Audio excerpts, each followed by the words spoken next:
الشيطان الرجيم. بسم الله الرحمن الرحيم.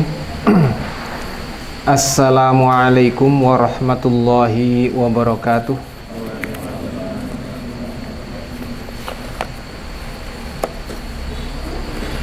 Innal hamdalillahi nahmaduhu wa nasta'inuhu wa nastaghfiruh wa na'udzu billahi min syururi anfusina wa sayyiati a'malina may yahdihillahu fala mudhillalah wa may yudlil fala hadiyalah. Asyhadu an la ilaha illallah wahdahu la syarikalah wa asyhadu anna Muhammadan 'abduhu wa rasuluh. Ya ayyuhalladzina amanu taqullaha haqqa tuqatih wa la tamutunna illa wa antum muslimun. Wa sallallahu ala Muhammadin wa ala alihi wa sahbihi wa sallam. Amma ba'd.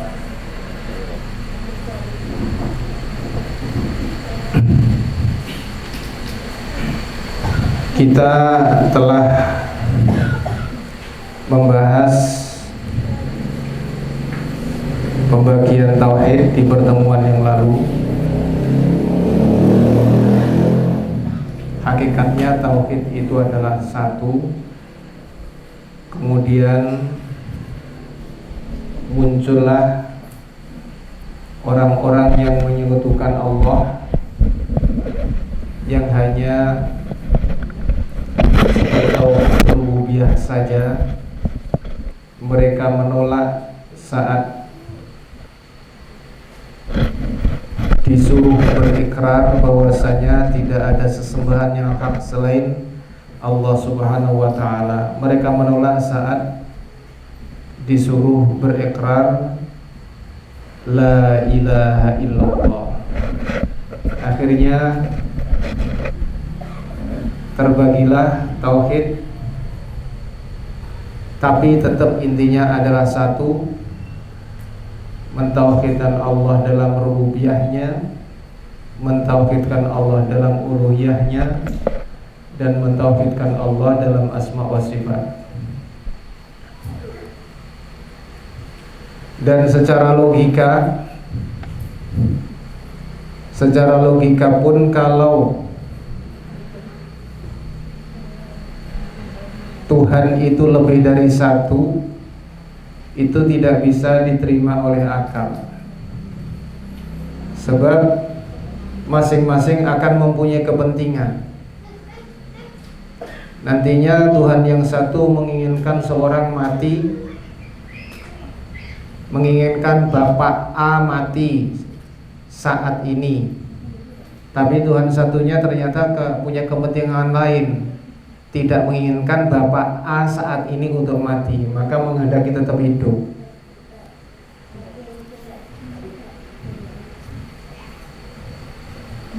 Akhirnya karena ada dua kepentingan, maka harus dicari yang paling kuat di antara dua Tuhan atau tiga Tuhan itu. Yang harus dimunculkan adalah Tuhan yang lebih kuat akhirnya. Karena tidak mungkin ada dua kejadian yang bertentangan ada pada satu masa. Pada saat yang sama seseorang mati dan juga seseorang itu hidup. Mesti ada pada salah satu. Orang itu mati atau orang itu hidup. Karena dua hal ini mu'aridun, bertentangan. Apalagi kalau Tuhannya banyak, lebih parah lagi. Maka para Tuhan harus musyawarah dulu, dan dalam musyawarah itu belum tentu ada kesepakatan. Sehingga kacaulah perputaran dunia dan seisinya ini. Jadi ujung-ujungnya akal pun akan menetapkan bahwasanya yang dipertuhan itu hanyalah satu, yang maha kuasa itu satu, yang maha kuat itu satu, dan hanya Dia. Itu ujung-ujungnya. Kemudian kita kemarin sudah bahas tauhid uluhiyah, inti daripada agama ini, dari tauhid ini, inti daripada Islam. Tauhid uluhiyah juga dikatakan tauhid ibadah, dikatakan tauhid uluhiyah jika dilihat bahwa ibadah itu adalah hak Allah Subhanahu wa ta'ala. Jika ibadah itu hak Allah Subhanahu wa ta'ala, maka dikatakan tauhid uluhiyah.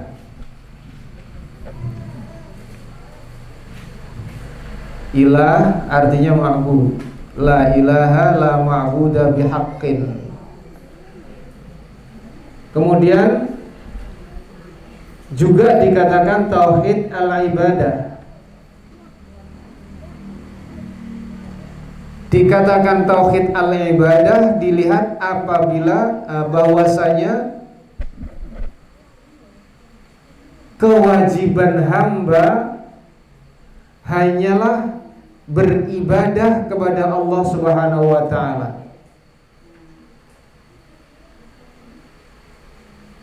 Karena kewajiban seorang hamba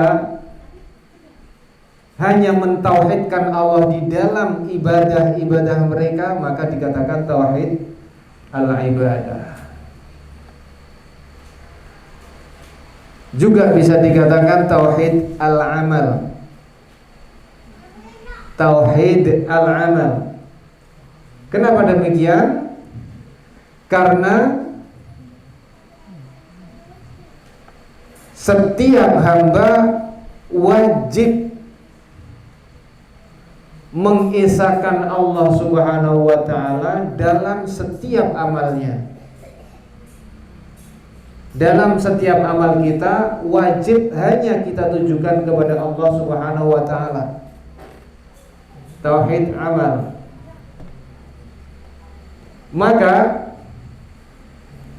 tidak bisa diterima jika ada orang yang mengaku sudah bertauhid, akan tetapi dia tidak beramal. Dia tidak beramal dan amalnya tidak ditauhidkan, tidak ditujukan hanya kepada Allah Subhanahu wa ta'ala. Maka tidak bisa diterima pemahaman yang mengatakan yang penting saya bertauhid, urusan amal belakangan. Itu tidak bisa diterima. Beriman harus ada amal. Makanya qaulun bil lisan, tasdiqun bil qalbi, qaulun bil lisan wa amalun bil arkan. Harus ada amalnya. Harus ada amalnya. Juga bisa dikatakan tauhid iradah. Sebab apa? Sebab semua amal yang ditujukan kepada Allah semata-mata ingin iradah, ingin mendapatkan ridho Allah Subhanahu wa ta'ala, ingin mendapatkan wajah Allah Subhanahu wa ta'ala.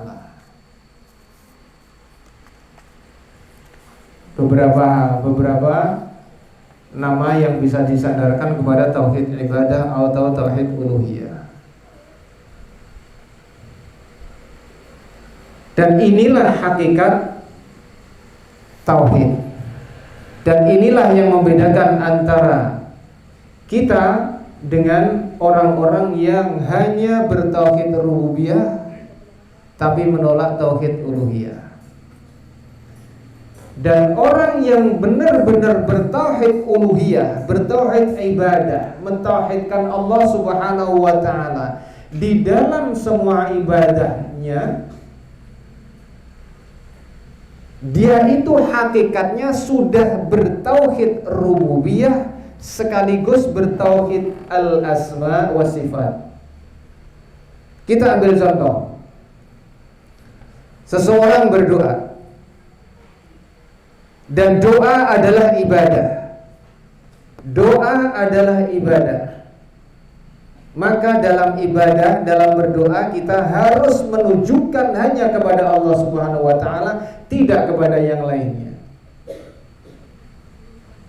Contoh seseorang berdoa, ya Rahman, ya Rahman, ya Rahman. Rahman adalah salah satu nama Allah.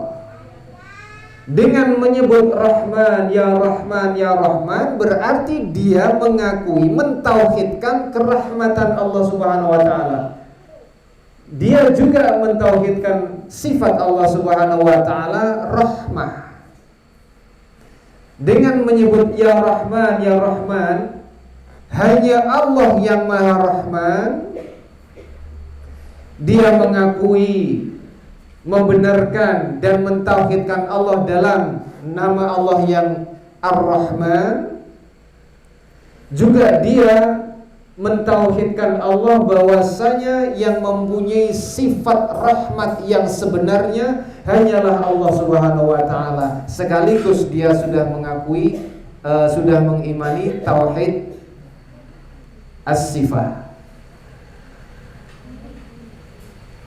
Tauhid as-sifah. Kemudian ada yang berdoa ya Razzaq, ya Razzaq, ya Razzaq, salah satu nama Allah, sifat Allah. Kemudian dia berdoa urzuqna, urzuqna, berilah kami rizki ya Allah. Berarti di ini adalah suatu pengakuan bahwasanya hanya Allah Subhanahu wa taala lah sang pemberi rizki. Dan ini berarti dia telah bertauhid rububiyah. Bertauhid rububiyah. Jadi siapapun yang benar-benar bertauhid uluhiyah dengan benar, uluhiyah dengan benar, dia mengetahui nama-nama Allah tentunya dan sifat-sifatnya. Kemudian dia tentunya dengan sendirinya dia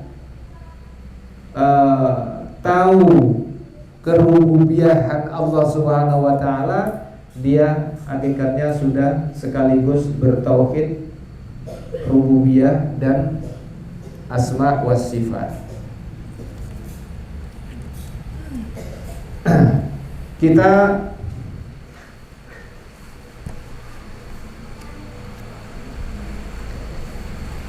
lanjutkan ke bab berikutnya, fawaidu muhimmatun. Faedah-faedah yang penting. Kita akan mengambil faedah dari tauhid ini. Al-ula, yang pertama, aqsamut tauhid salasatu. Aqsam, pembagian tauhid yang tiga, as-salasatu, mutalazimatun, saling berkaitan. Maksudnya saling berkaitan. Tidak bisa kita bertauhid rububiyah saja, meninggalkan tauhid ubudiyah, atau bertauhid ubudiyah saja, meninggalkan tauhid rububiyah dan asma' sifat. Kullu naw'in minha, setiap bagian dari tiga bagian itu, la yanfakku anil akhar, tidak terpisah dari yang lain. La yanfakku anil akhar, tidak terpisah dari yang lain. Faman ata binawa'im minha, maka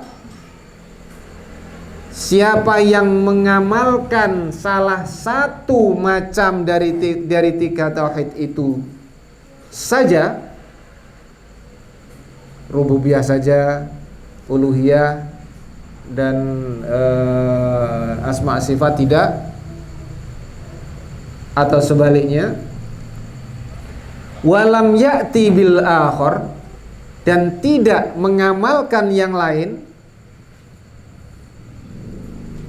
maka orang tersebut lam yakun muwahhidan, belum bisa dikatakan sebagai muwahhid, orang yang bertauhid.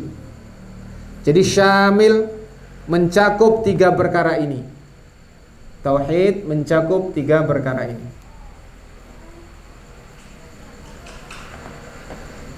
As-saniyatu, yang kedua, anta alama,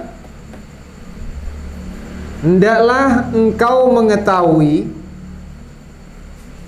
annal kuffara, sesungguhnya orang-orang kafir, alladzina, yang qatalahum Rasulullah sallallahu alaihi wasallam, yang diperangi Rasulullah sallallahu alaihi wasallam, kanu, mereka dahulu adalah mukirrin bitauhidir rububiyah.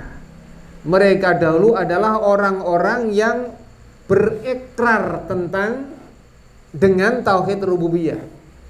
Mereka mengikrarkan diri bahwasanya pencipta adalah Allah, pemberi rizki adalah Allah, menurunkan hujan adalah Allah, yang mengatur segala-galanya Allah, yang menguasai segala-galanya adalah Allah,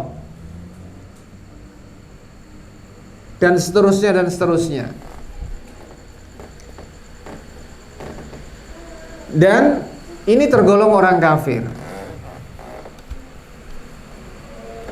Fahum ya'tarifuna, dan mereka benar mengakui, bi annallah, sesungguhnya Allah huwal khaliqur raziq, dia adalah pencipta, pemberi rizki. Sama dengan kita dalam hal ini saja, tapi mereka begitu disuruh ibadah, mereka nggak mau, menolak. Karena begitu disuruh bertauhid dalam beribadah, otomatis mereka akan meninggalkan berhala-berhala atau tuhan-tuhan yang mereka punya. Al-Muhyi Al-Mumit, mereka meyakini Allah lah yang menghidupkan, yang mematikan. An-Nafi'u Ad-Dhar, yang mendatangkan manfaat dan kemadharatan. Allah, mereka meyakini itu. Alladzi yudabbiru jami'al umur, Allah lah yang mengatur, yudabbir jami'al umur, segala urusan. Akan tetapi wa ma adkhalahum zalika fil Islam, zalika, hal tersebut yang sudah kita sebutkan tadi, ma adkhalahum, tidak memasukkan mereka fil Islam, dalam Islam. Hanya dengan itu tidak memasukkan mereka menjadi muslim.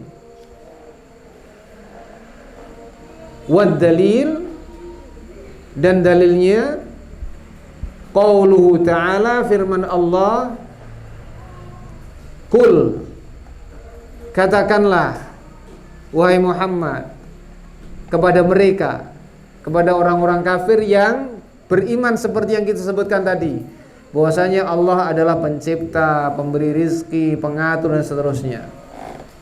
Tapi hanya sebatas itu. May yarzuqukum minas sama, siapakah yang memberi rizki kalian dari langit, wal ardi, dan dari bumi. Ammay yamlikus sam'a, atau siapakah yang menguasai pendengaran, wal absara, dan penglihatan-penglihatan, waman, dan siapakah yukhrijul mayyita, yukhrijul hayya minal mayyiti, yang mengeluarkan kehidupan dari kematian, wa yukhrijul mayyita minal hayyi, dan mengeluarkan kematian dari kehidupan. Siapakah yang menghidupkan dan siapakah yang mematikan? Wa may yudabbirul amro, dan siapakah yang mengatur urusan? Tanyakan kepada mereka. Maka fasayaquluna, mereka akan menjawab, yang memberi rizki dan lain sebagainya adalah Allah. Fasayaqulun Allah, mereka akan menjawab Allah yang melakukannya. Maka fakul, katakanlah kepada mereka, afala tattaqun.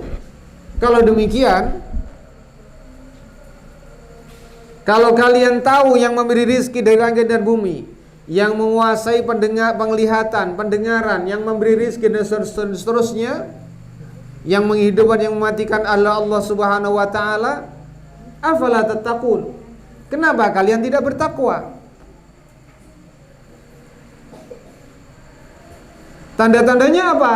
Kalian begitu disuruh untuk berikrar la ilaha illallah, bahwasanya tidak ada sesembahan yang hak kecuali Allah, dan semua amal manusia, semua ibadah kita hanya ditujukan untuk Allah Subhanahu wa ta'ala, sesuai syariat Allah Subhanahu wa ta'ala, kalian menolak. Innahum kanu idza qila lahum la ilaha illallah yastakbiru. Mereka jika disuruh mengatakan, suruh berikrar bahwasanya tidak ada sesembahan yang hak selain Allah, yastakbirun, mereka menolak, nyombong. Mereka menolak, tidak mau terima. Dan mereka mengatakan, a inna latariku alihatina li syairin majnun, apakah kita akan meninggalkan Tuhan-Tuhan kami untuk penyair yang majnun, yang gila ini, kata mereka. Rasulullah dikatakan penyair yang gila. Mereka menolak.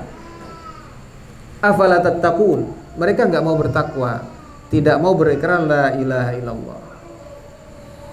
Faedah yang ketiga, tauhidul uluhiyah huwa maudu'u da'watir rusul. Tauhidul uluhiyah ini yang sudah kita jelaskan pekan yang lalu, inilah inti maudhu', inti dakwah para rasul. Inti dakwah para rasul adalah tauhid uluhiyah. Kenapa? Li'annahu al-asas, karena tauhid uluhiyah ini adalah dasar, pondasi alladzi tubna alaihi jami'ul a'mal, yang semua amal itu dibangun di atasnya. Semua amal tanpa asas tauhid batil. Salat tidak untuk Allah, batil. Puasa tidak untuk Allah, batil. Menyembelih bukan karena Allah, batil. Termasuk kita datang ke sini thalabul ilmi bersama-sama bukan karena Allah, batil. Gak dapat apa-apa kita, percuma. Makanya semua amal-amal kita ini, semua amal manusia ini harus dibangun di atas tauhid uluhiyah, tauhid ibadah, tauhid amal yang barusan kita jelaskan.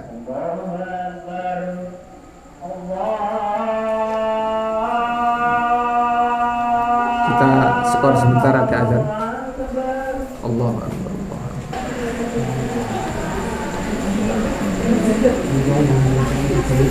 Nah, tauhid adalah asas semua amal. Semua amal wajib dibangun di atas tauhid. Keluar dari tauhid maka amalnya batil, akan tertolak.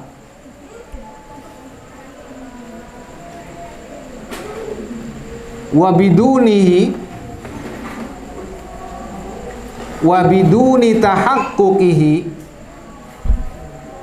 la tasihhu jami'ul a'mal.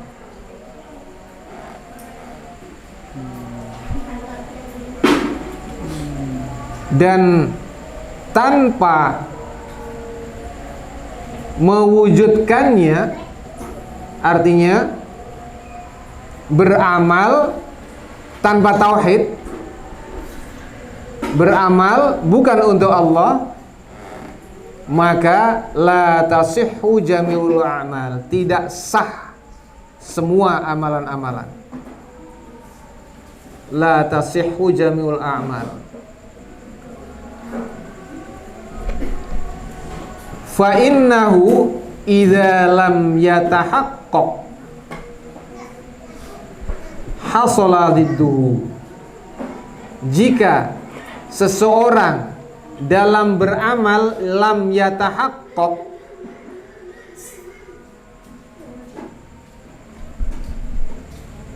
tidak mewujudkan tauhid, tidak mengikut sertakan tauhid di dalamnya, maka berarti yang terjadi adalah didduhu, hasala didduhu. Kalau nggak bertauhid, ya sebalikannya yang terjadi. Berarti yang terjadi adalah asyirku. Walaupun itu syirik kecil, tapi syirik, amalnya tertolak. Amal yang sedang dia amalkan tertolak, batal. Hasala didduhu. Yang akan terjadi adalah kebalikannya, lawannya, lawan tauhid, yaitu syirik. Wa huwa syirku. Wal khusumatu, dan perseteruan bainar rusul wa umamihim, baina antara para rasul wa umamihi dan umat-umat mereka, selalu saja ada perseteruan dengan para umatnya. Kana mahuruha, sebabnya adalah atau penyebabnya adalah hadzat tauhid. Tauhid ini, tauhid uluhiyah inilah penyebabnya. Bukan rububiyah, karena mereka bertauhid rububiyah. Begitu diajak beribadah hanya kepada Allah, tunduk hanya kepada Allah, semua amalan hanya ditujukan kepada Allah, mereka menolak. Ini permasalahan yang terjadi. Maka oleh karena itu fayajibul inayah, maka wajib bagi setiap muslim memperhatikan bihi, masalah tauhid ini. Wajib. Kenapa? Karena setiap amalan wajib di dalamnya ada tauhid. Hilang tauhidnya berarti dia terperosok dalam kesyirikan. Maka kita wajib memperhatikan wa dirasati masailihi, dan mempelajari permasalahannya. Jangan disepelekan masalah tauhid. Kadang-kadang bisa jadi kita melakukan suatu amalan, kita anggap itu tidak bermasalah karena sudah turun-temurun dikerjakan oleh nenek moyang kita. Ternyata itu amalan syirik. Walaupun syirik kecil umpamanya. Yang sering terjadi seperti tatoyur. Banyak terjadi di mana-mana tatoyur. Menganggap sial hari, menganggap sial suatu kasus, suatu kejadian. Dan itu banyak terjadi di mana-mana. Kalau kita keluar, kita dengarkan pembicaraan masalah itu dan keyakinan masalah itu masih banyak. Dan masih banyak lagi. Menggunakan gelang untuk keselamatan, menggunakan gelang atau kalung untuk kesehatan, masuk syirik. Dan itu bisa kita bahas tersendiri nanti. Jadi mempelajari tauhid itu bukan hanya tauhid. Kita wajib mempelajari turunan dari tauhid itu, yaitu masalah kesyirikan yang bermakna ragam itu. Sebab tidak tahu itu, kita nggak sempurna. Dan kesempurnaan tauhid seseorang adalah mengamalkan tauhid sekaligus mengingkari segala bentuk kesyirikan, besar maupun kecil, yang tersembunyi maupun yang terang-terangan. Dan itu masalahnya banyak dan luas sekali. Wa fahmi usuli, dan kita harus memahami usulnya, pokok-pokoknya. Ini insyaallah yang dapat kita sampaikan sedikit, mudah-mudahan manfaat. Mungkin sekitar ini ada yang perlu diperjelas. Kalau bisa saya jawab, kalau belum bisa kita tunda jawabannya.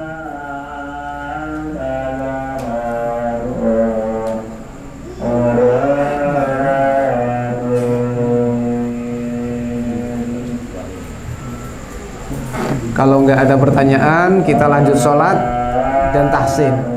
Masya Allah, mudah-mudahan jadi majelis yang berkah, karena di dalamnya ini banyak dibacakan ayat-ayat Al-Quran. Mudah-mudahan bermanfaat, dan mohon maaf jika ada kesalahan.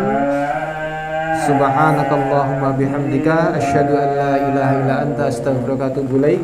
Wassalamualaikum warahmatullahi wabarakatuh.